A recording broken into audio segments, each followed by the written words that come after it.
Hello, welcome to the solid state physics lectures once again. So let us continue our discussion on diffraction of X-rays from the crystal. Today we discuss the diffraction condition in terms of the reciprocal lattice vector.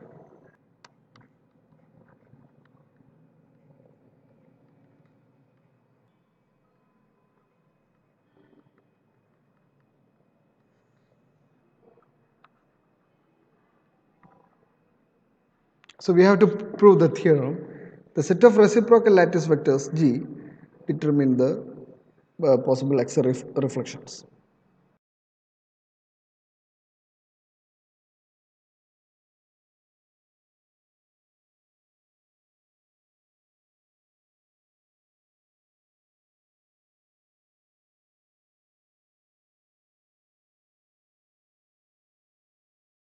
Now we have to prove this thing. The set of reciprocal lattice vectors G determines the possible X-ray reflections. Let us consider a beam of X-ray incident on a crystal specimen. It's a crystal specimen. A beam of X-ray is incident on the crystal. O is the origin, and let's consider a small volume element dV in the crystal, which is at a distance r from the origin. Okay. A beam of X-ray is coming. So this is the plane wave, plane X-ray wave. It is represented by. So the incident beam is represented by the wave vector k. So the direction of the incident beam is represented by the wave vector k. So which is the direction of the momentum? So we know k is the wave vector, then h cross k is the momentum. Okay, p is equal to h cross k. So k gives the direction of momentum, and the incident, the beam is reflected from the volume V.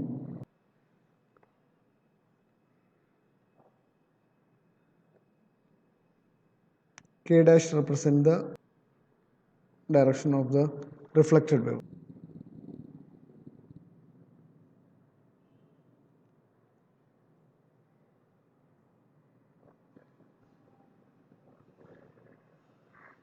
K is the k vector is the wave vector of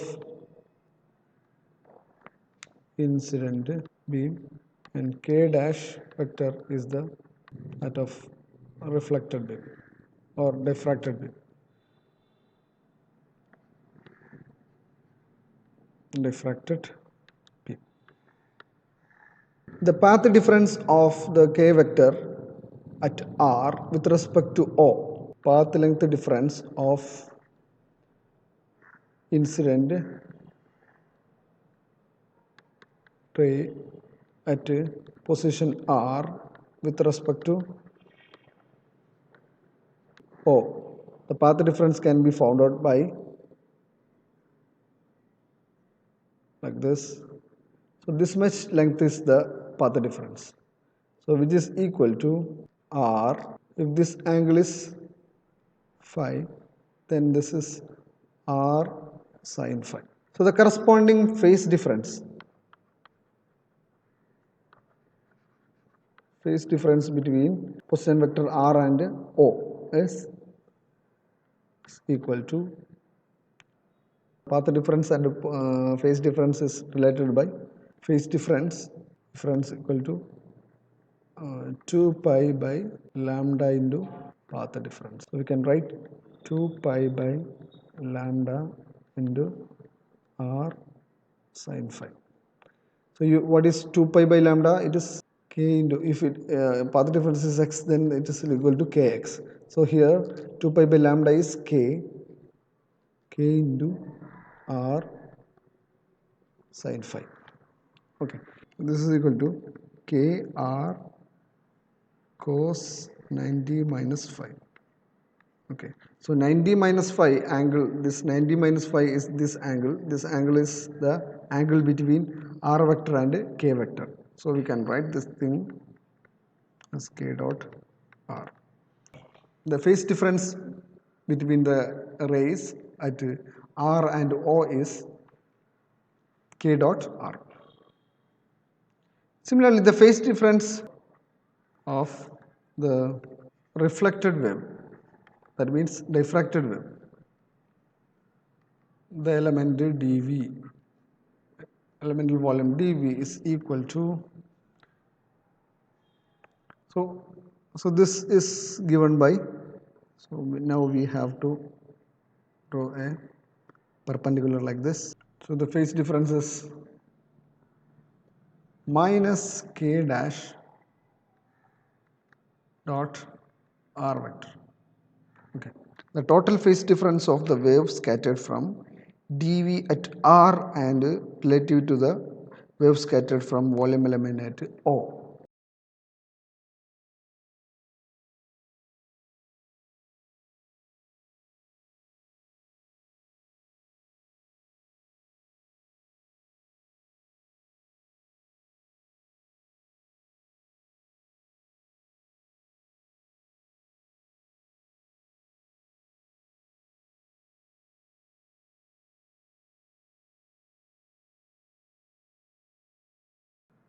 is given by the total phase difference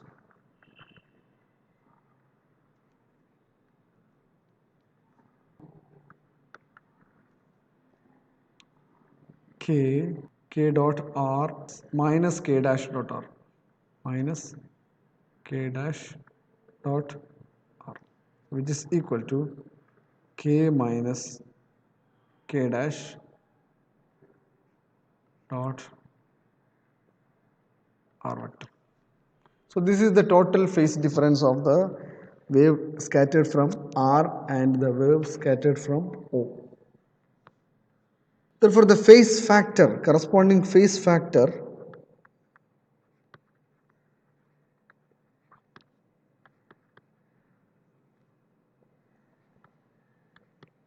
of the scattered wave from dV and the wave scattered from O, the relative phase factor is equal to e raised to I k minus k dash dot r vector. So this is the phase factor. In this figure, this is represented, incident wave beam is represented by incident wave vector k. So that is e raised to I k dot r. So this is e raised to I k dash dot r.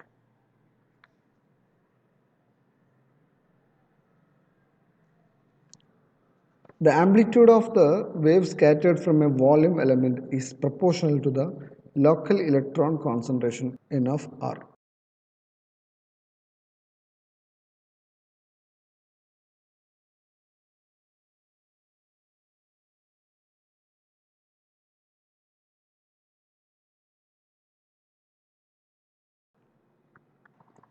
Therefore, the amplitude of the electric and magnetic vectors in the scattered electromagnetic wave is proportional to the integral f is equal to integral n of r exponential I k minus k dash dot r into dV. So this integral, this is called the scattering amplitude. Scattering amplitude. So the scattering amplitude is directly proportional to the electron concentration n of r, the local electron concentration of r. F can be again written as integral n of r exponential minus I delta k dot r into dV. So here delta k is the change in wave vector k dash minus k vector is called scattering vector. Scattering vector. But we know n of r is equal to summation ng exponential I g dot r. So substituting this in the above equation, we get the scattering amplitude f is equal to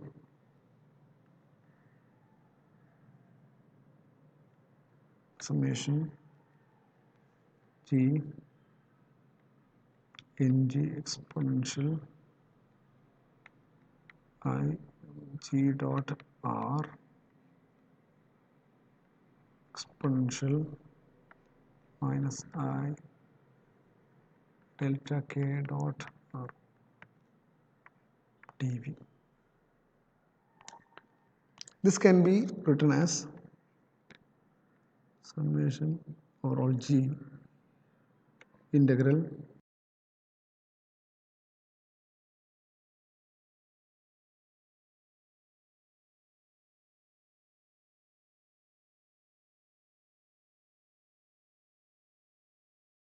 So, this is the scattering amplitude is proportional to the amplitude of the electric and magnetic vectors in the scattered X-ray beam or scattered wave.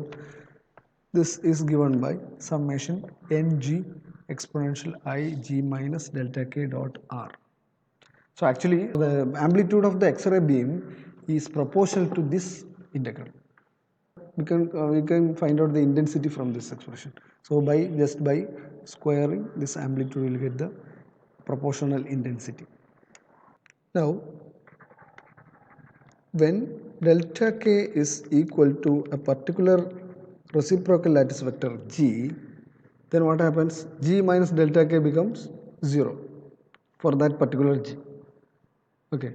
So then this exponential term will become 1, that is exponential 0, so it will become 1. So this the corresponding scattering amplitude is equal to V bindu ng is the maximum value of scattering amplitude. If delta k differs from any of g, then the corresponding f is very negligible. Okay, very small. So f is maximum when it is equal to any particular when delta k is a particular reciprocal lattice vector.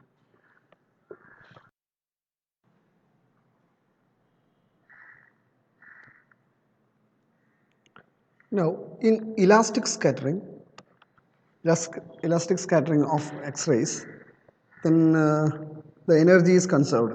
So energy of photon is conserved. So therefore, we can write this h cross omega incident energy of X-ray is equal to the energy of X-ray incident is equal to the energy of the scattered X-ray. So therefore, we can write omega is equal to omega dash.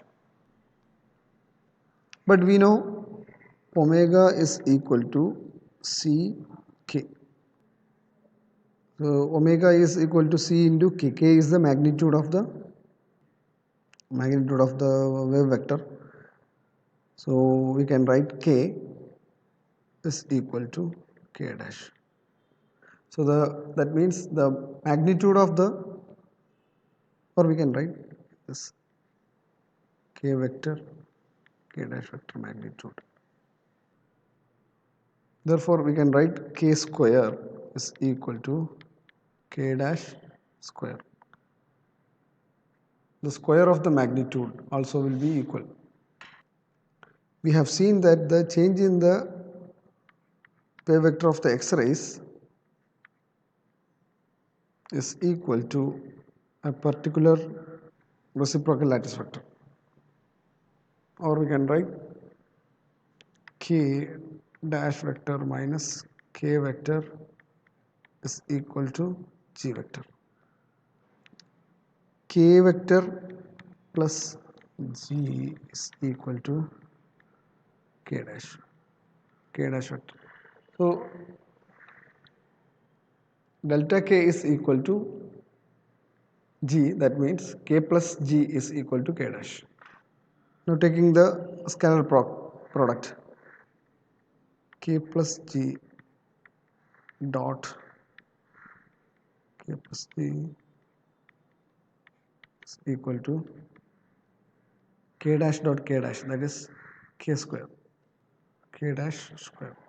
So here k square plus 2 k dot g plus g square is equal to k dash square. But we know k square is equal to k dash square. Therefore, we can write 2 k dot g vector, k vector dot g vector plus g square is equal to 0. So we have started with the elastic scattering of X-rays. When elastic scatter of X-rays, energy of incident and reflected X-rays are the same. Therefore, the corresponding frequency, the angular frequency also same. So using the expression of frequency and the wave vector, we have omega is equal to c into k, modulus of k, that is the magnitude of the wave vector. Therefore, k is equal to k dash. Magnitude of k and k dash are same.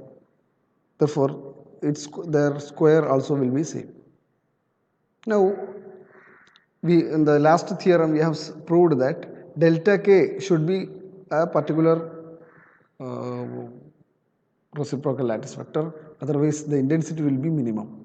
So, for maximum intensity of the reflected diffracted beam, delta k should be equal to g. So, from this k minus k dash, from this k dash minus k is equal to g. So, using that k plus g is equal to k dash. Now taking scalar product with the same vector, so we will get, so from this 2k dot g plus g square is equal to 0. Now if we have a vector, okay, so these are 2 points in the reciprocal lattice space. Okay, so k and k dash are connected by this vector.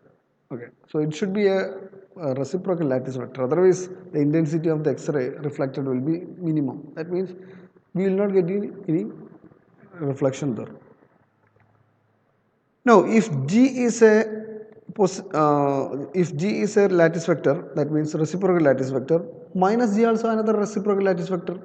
It connects from, so G connects from point 1 to 2, minus G connects from 2 to 1. Therefore, we can, so G,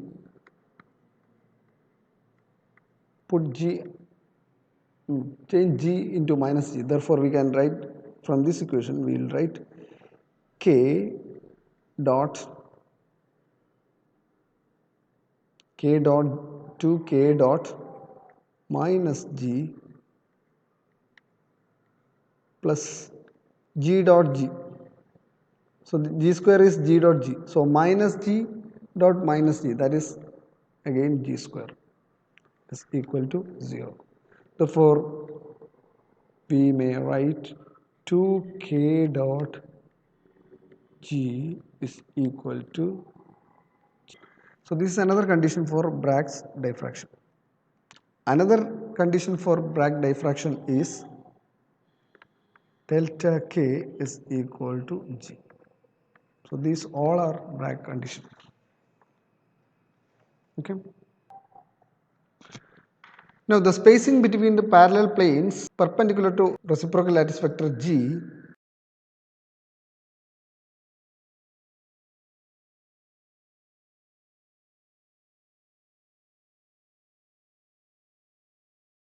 where h, k, l are integers. Spacing between parallel planes, okay, perpendicular to this vector g is given by d h k l is equal to 2 pi divided by g. So it is 2 pi divided by magnitude of g. So this the condition for Bragg diffraction or condition for diffraction of X-rays is given by 2k dot g is equal to g square So here what is k? K is equal to 2 pi by lambda. This vector is k and this vector is k dash. This is k and this is k dash and so this angle is theta, the angle between the plane, incident plane and this thing. So here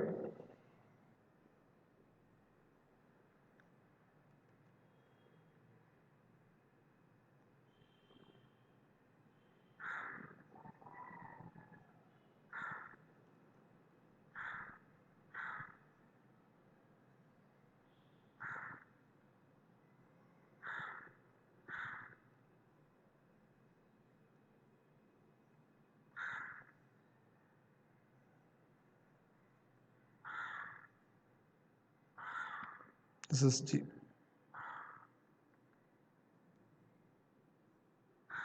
This is k, k vector and k dash vector. This is G. So this angle is theta. So the angle between k and G is 90 minus theta. So this is equal to 2 k G cos 90 minus theta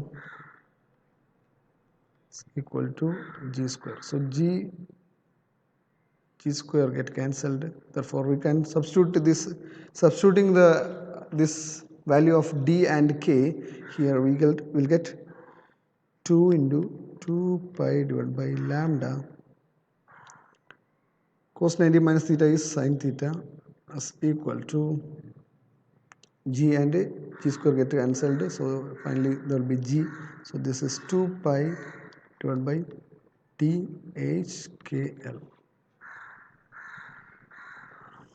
Therefore 2 DHKL sin theta is equal to lambda. So this is the Bragg's condition we have derived in the first part. So here theta is the angle between the plane of the plane and the incident ray, incident X-ray wave.